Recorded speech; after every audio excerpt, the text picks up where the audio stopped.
আধুনিক সভ্যতাগুলোর একটি ছিল ইনকা সভ্যতা। এটি পৃথিবীর ইতিহাসে প্রাচীন সভ্যতাগুলোর মধ্যে অন্যতম। আর আলোচিত এই কারণেই যে ইনকা সভ্যতার সাম্রাজ্য ছিল ব্যাপক পরিসরে বিস্তৃত। প্রায় 1450 খ্রিস্টাব্দে তাদের হাতে গঠিত হয়েছিল একটি শহর, অনেকে আবার এটাকে দুর্গ বলে। এর নাম মাচু পিচু। পেরুর রাজধানী লিমা থেকে 357 মাইল দূরে ইনকাদের রাজধানী কুস্কো। এর প্রায় 80 কিলোমিটার ভিতরে পেরুর রাজধানী লিমা। পাহাড়ের ওপর তৈরি সমুদ্রপৃষ্ঠ থেকে প্রায় 2400 মিটার উঁচুতে অবস্থিত এই মাচু পিচু শহর। কচুয়া ভাষায় মাচু পিচু নামের অর্থ হচ্ছে প্রাচীন পর্বত। আধুনিকতার মিশেলে তৈরি এই নগরী খুব বেশি দিন স্থায়ী হয়নি। স্পেনীয়দের আক্রমণ বেশি দিন এগোতে দেয়নি এই সাম্রাজ্যের ইতিহাস। অনেকের ধারণা স্পেন থেকে গুটি বসন্ত ছড়িয়ে পড়ে ইনকা নগরীর মানুষের মধ্যে, ফলে ইনকা নগরী পরিত্যক্ত হয়ে পড়ে। নিজেদের শহর থেকে মাচু পিচু দূরে তৈরি করাই সে সময় আসলে এই রাজ্য সম্পর্কে ইনকার মানুষ ছাড়া বাইরের কোনো ধারণাই ছিল না। ফলে সেটি ছিল বহির্বিশ্বের মানুষের জানার অন্তরালে। জনবসতিহীন হয় শহরটি পরিত্যক্ত হয়ে পড়ে। নিজেদের শহর থেকে মাচু পিচু দূরে তৈরি করাই সে সময় আসলে এই রাজ্য সম্পর্কে ইনকার মানুষ ছাড়া বাইরের কোনো ধারণাই ছিল না। ফলে সেটি ছিল বহির্বিশ্বের মানুষের জানার অন্তরালে। জনবসতিহীন হওয়ায় সেখানে একসময় গাছ ঢেকে যায় এবং তা সম্পূর্ণরূপে প্রকৃতির অন্তরালে চলে যায়।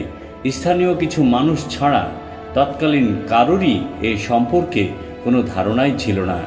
এরপর পেরিয়ে গেল প্রায় 450 বছরের বেশি সময়। 1911 সালে মার্কিন ঐতিহাসিক হাইরাম বিংগাম স্থানীয় কিছু কৃষকের সহায়তায় প্রথম বিশ্ববাসীর নজরে নিয়ে আসেন হারানো এই দুর্গটিকে। হাইরাম সেখানে পুরাতাত্ত্বিক গবেষণা চালিয়ে এই অঞ্চল সম্পর্কে একটি বই লেখেন। এখানে তিনি মাচু পিচুকে ইনকাদের হারানো সভ্যতা হিসেবে উল্লেখ করেন। স্থানীয় মানুষদের সহযোগিতায় নতুন এই স্থানে পৌঁছালেও অজানা কারণে তিনি তার বইয়ের মধ্যে সেখানে কোনো ব্যক্তির নাম উল্লেখ করেননি। এমনকি মাচু পিচু আবিষ্কারের পেছনে তাদের কোনো রকম কৃতিত্ব পর্যন্ত দেওয়ার প্রয়োজন বোধ করেননি। মজার ব্যাপার হচ্ছে, এমন যে কোনো দুর্গ বা স্থান রয়েছে হাইরাম নিজেই জানতেন না। তিনি গবেষণা করেছিলেন ইনকা অধিবাসীদের নগরী ভিটকোস নিয়ে। স্পেনের বিরুদ্ধে সর্বশেষ প্রতিরোধের স্থান ছিল ভিটকোস নগরী। একটি মজার ব্যাপার হচ্ছে যে বিংগামকে যারা মাচু পিচুতে নিয়ে গিয়েছিল তাদের কিছু কিছু পরিবার সেখানে তৈরি স্থাপনাতে বসবাস করত। তারা কিন্তু সেখানের মূল বাসিন্দা ছিলেন না। মূল বাসিন্দারা মাচু পিচু তৈরির 100 বছরের মধ্যেই মারা যান। গবেষণার সময় ভেতরে পাওয়া গিয়েছিল বেশ কিছু মমি, যার অধিকাংশই নারী বা মেয়েদের। 1915 সাল পর্যন্ত গবেষণার পর মাচু পিচু নিয়ে বেশ কিছু বই লিখেন তিনি। তখন থেকে শুরু হয় তর্ক বিতর্ক। হুট করে ফরাসি গবেষক সাইমন ওয়েসবার দাবি করে বসেন তিনি ও তার 2 সহযোগী আগেই জায়গা আবিষ্কার করেছেন এবং সেখানে একটি পাথরে তারা তাদের নাম খোদাই করে লিখে রেখে এসেছেন। এরই মাঝে 1913 সালে যখন ন্যাশনাল জিওগ্রাফি মাচু পিচু নিয়ে প্রতিবেদন রচনা করে, ফলে তা বিশ্বব্যাপী ছড়িয়ে পড়ে। পেরু সরকার তখন প্রায় 325 বর্গ কিলোমিটার এলাকাকে সংরক্ষিত এলাকা ঘোষণা করেন। 1983 সালে এটি ইউনেস্কো ওয়ার্ল্ড হেরিটেজ স্বীকৃতি পায়। 2007 সালে 7 ওয়ান্ডার এর সপ্তাশ্চর্যের তালিকায় স্থান পায় এই মাচু পিচু। মাচু পিচুর অধিবাসীগণ পাথর খোদাইয়ের কাজে খুবই দক্ষ ছিল।